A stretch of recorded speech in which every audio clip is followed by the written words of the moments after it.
Sauriez-vous comment réagir si des aliens débarquaient sur Terre? Le cinéma nous a montré pas mal de situations critiques où vous seriez probablement mort. On va donc étudier vos moyens de survivre face aux blobs, aux mimiques d'Edge of Tomorrow, aux arachnides de Starship Troopers, à la zone d'annihilation et à l'invasion des profanateurs. C'est parti pour le 5e épisode de notre série, Comment survivre à ces méchants films. Comment survivre aux blobs? C'est un classique de l'horreur. Même s'il a floppé à ses débuts, son côté très kitsch a trouvé son public avec le temps. Une météorite s'écrase sur Terre. Dedans, il y a le blob, il est tout petit, mais va commencer à grossir en mangeant tout ce qui bouge.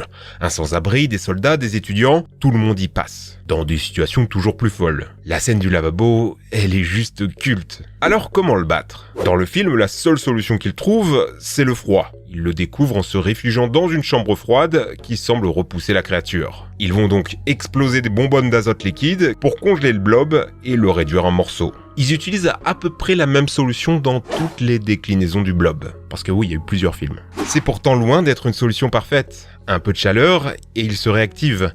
Il suffit qu'il en reste un seul petit morceau et il peut redevenir énorme. Et justement, le pasteur à la fin en possède encore un petit bout. Alors c'est quoi votre solution?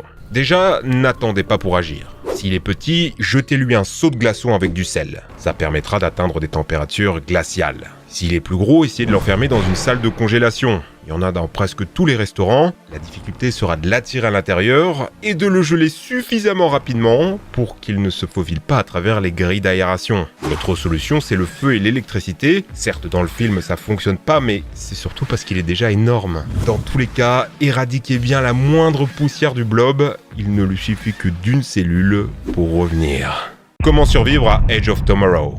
Vous connaissez peut-être ce film avec Tom Cruise sorti en 2014. C'est tiré d'une light novel puis d'un manga, All You Need Is Kill.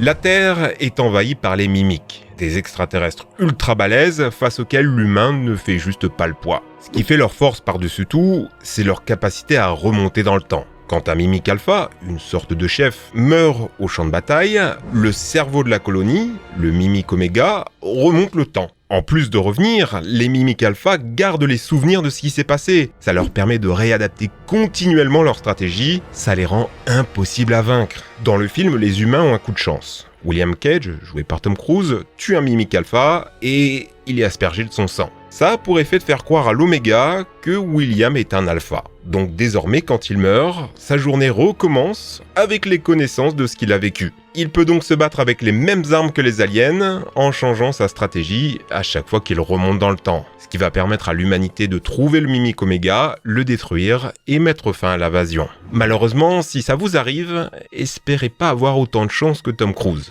Il n'y a qu'un mimique alpha pour 6 millions de mimiques normaux. De là à le trouver, espérez pas non plus balancer une bombe nucléaire sur la cachette de l'Oméga, il suffit que vous tuiez un alpha en dommage collatéral et le temps sera remonté. Vous ne saurez alors plus si vous êtes dans la bonne temporalité. Je m'explique. Si tu as localisé la base des mimiques, que tu lâches ta bombe et que tous les mimiques sont partis, c'est probablement que tu as déjà essayé, que tu as échoué et que le temps a été remonté. Non, t'as absolument besoin d'un Tom Cruise. Déjà pour t'indiquer ce que tu peux tenter ou non, mais aussi pour trouver l'Oméga. Même s'il est un peu différent des autres, c'est pas non plus évident. Or Tom Cruise peut le sentir, le voir dans des visions. Ma stratégie serait d'envoyer une sorte de mission suicide. Attirer un max de mimiques, dont les alphas, à l'extérieur, histoire de vider le nid, puis d'envoyer une bombe télécommandée par drone jusqu'à l'Oméga. Comment survivre à Starship Troopers? Ce film est un petit bijou de la science-fiction des années 90. Une satire du militarisme très loin d'être passé de mode. Avec en plus un casting de gens que vous connaissez très bien. Ici, la Terre est dirigée par la Fédération, un gouvernement mondial qui a séparé l'humanité en deux.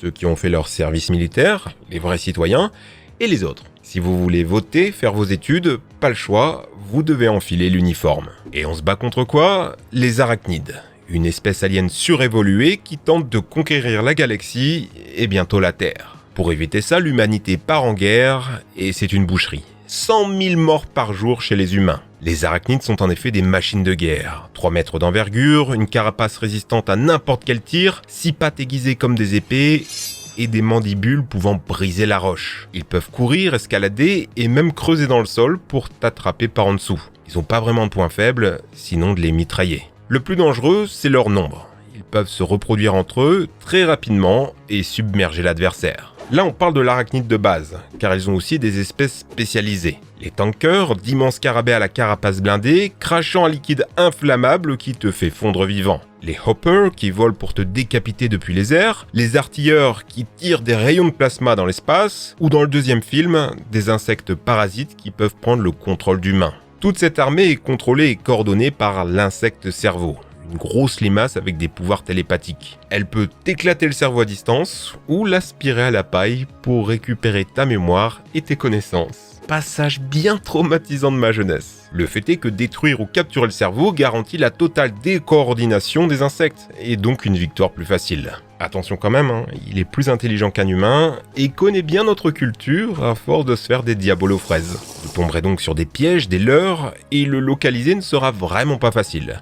Dans le film, c'est un coup de chance. Alors, si vous vous retrouvez dans cette situation, comment survivre à une guerre contre les arachnides ? La première étape, c'est d'être bon à l'école. Quand vous rejoignez l'armée, on va analyser vos compétences. Si vous avez d'excellents résultats en maths ou en sciences, on va faire de vous un chercheur ou un pilote, sinon quoi, c'est l'infanterie, la boucherie. Si ça vous arrive, vous aurez non seulement besoin d'être dans une bonne team, soudée, mais aussi de réaliser rapidement des exploits. Ainsi, vous serez décoré pour votre bravoure, vous monterez en grade et quitterez le champ de bataille. Oui, votre seule solution, c'est de ne pas combattre. Car si la Fédération voulait épargner des vies, elle l'aurait fait. On est dans un monde futuriste, il y a des drones, des robots, c'est illogique d'envoyer des humains. Le but de l'armée avec ça, c'est le contrôle social. Avoir plein de soldats obéissants qui veulent s'enrôler, c'est parfait. Après tout, le film reste une critique du système militaire. En étant dans un monde normal, qu'est-ce qu'on aurait pu faire ? Bombarder la zone atomiquement n'est pas une bonne idée. Les insectes vivent sous terre et sont assez intelligents pour se cacher au premier bruit d'avion. Peut-être que l'insecticide ne marche pas, mais tout organisme a ses faiblesses. Et vu que la planète n'a pas l'air franchement intéressante à préserver, c'est une solution qui aurait pu épargner des centaines de milliers de vies, donc la vôtre. Dans le troisième film, on nous parle d'un dieu insecte enterré profondément sous terre. Pour ce cas précis, il suffirait de sonder le sol et d'envoyer une bombe toxique capable de creuser en profondeur. Pas si compliqué finalement. Comment survivre à Annihilation ?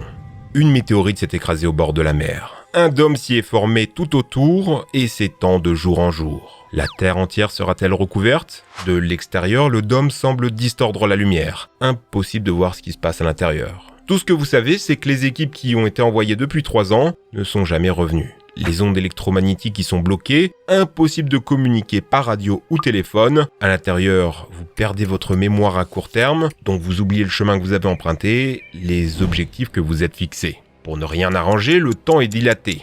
2 semaines est égal à 4 mois. Faudrait pas y rester trop longtemps car votre ADN va commencer à muter à cause des radiations. C'est ce qu'on remarque sur les plantes et les animaux. Il y a des biches plantes, des crocodiles requins, un ours capable d'imiter la voix de ses victimes. Il y a même des gens qui se transforment en buissons ou en moisissures.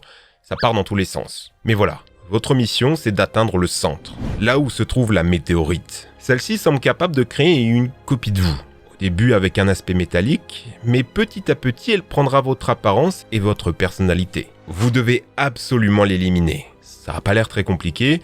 Détruire la météorite, qui semble être la clé pour faire s'écouler le dôme, et détruire les organismes modifiés. On le voit sur les arbres. Tout est bien qui finit bien ? Pas vraiment. Vous vous retrouvez vous-même infecté, et vous ne serez plus jamais la même personne. Tu n'es pas Kane. Franchement, j'ai beaucoup aimé ce film. Mais faut avouer que c'est pas très logique. Déjà, pourquoi il pénètre pas dans la zone avec une combinaison hazmat ? Anti-poussière radioactive, anti-pathogène, antivirus.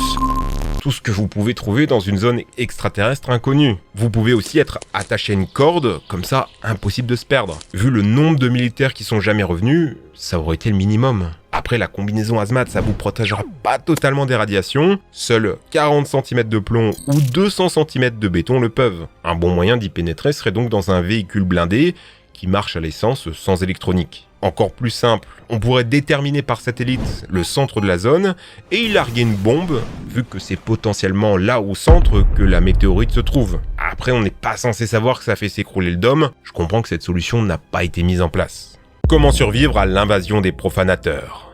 C'est un immense classique du cinéma d'alien et d'horreur. Il y a eu tellement de remakes, encore récemment en 2019 avec Assimilate. Là, je vais vous parler de ma version préférée.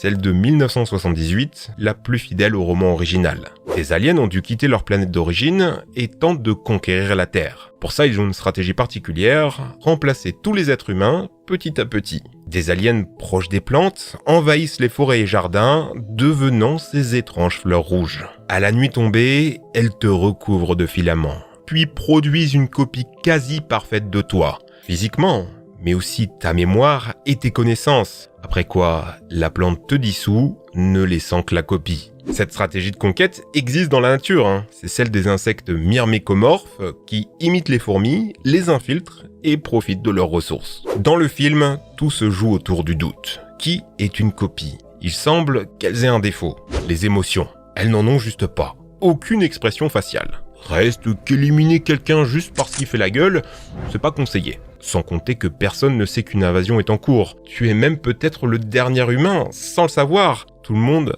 a peut-être déjà été remplacé. Alors comment vous en sortir ? Je vous spoil, dans le film, ils réussissent pas. Les héros se font surpasser, on voit les aliens transporter un peu partout les plantes qui servent à copier les humains. C'est foutu pour l'humanité. Vous, qu'est-ce que vous pourriez faire ? Déjà, ne ramenez pas des plantes aliens chez vous, la base. L'idéal serait de ne pas dormir. Dans les films, les héros prennent des amphétamines pour rester éveillés, mais ça reste temporaire. Votre corps ne tiendra pas très longtemps. Pour savoir qui est ami ou ennemi, testez leurs émotions. Tentez de leur faire peur, racontez-leur une blague ou montrez-leur quelque chose de dégoûtant. Les remplacés ne réagiront jamais.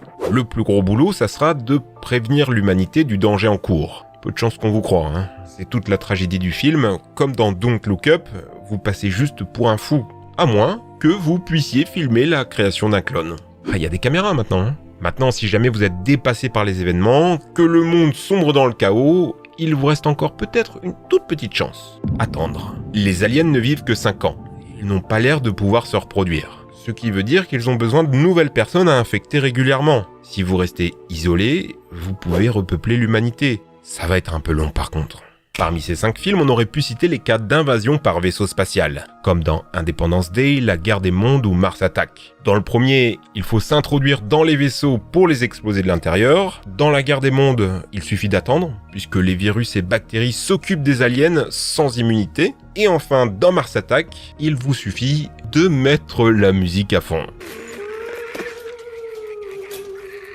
C'est sûr que ça pose moins de problèmes tout de suite. Il est aussi possible que les extraterrestres finissent par s'intégrer comme dans District 9 ou Men in Black. Vous ne seriez alors pas obligé de survivre ou de les tuer. On n'est pas des bêtes après tout.